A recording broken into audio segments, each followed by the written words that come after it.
More than 2,500 children were forcibly adopted in the UK last year by social services. It's a controversial practice that's facing widespread criticism at home and abroad. Daniel Hawkins met one family who've experienced the ordeal.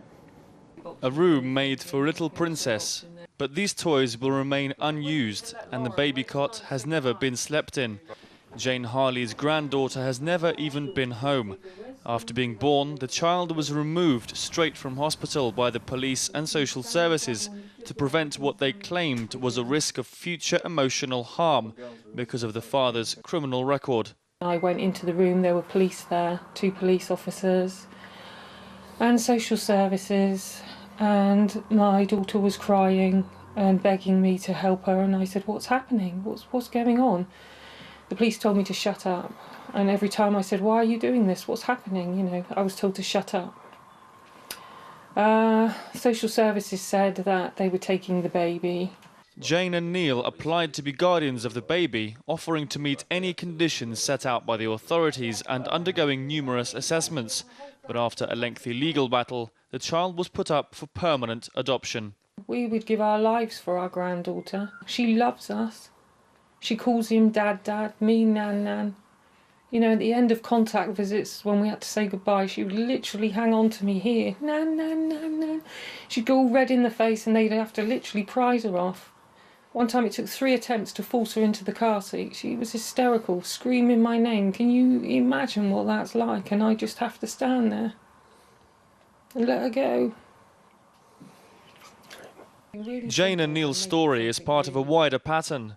The last 5 years have seen a growing trend of forced removal and adoption through secret courts. The latest period saw nearly 2,500 forced adoptions. That's the equivalent of more than 250 classrooms of children. The UK is one of only 2 EU countries to use such heavy-handed policies, forcibly taking children from families before any allegations have been made, with evidence only from a small team of experts. Parents are often prevented from speaking out under threat of prison. Those closest to the system insist it is working. We do put children first, whoever their parents are.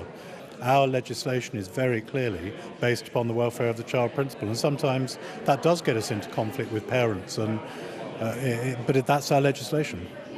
There's no doubt that social services do crucial work, keeping many children safe from abuse. But the practice of forcibly taking children from their families who've never committed a crime and never harmed a child is becoming increasingly controversial, both with British and European families, as well as experts.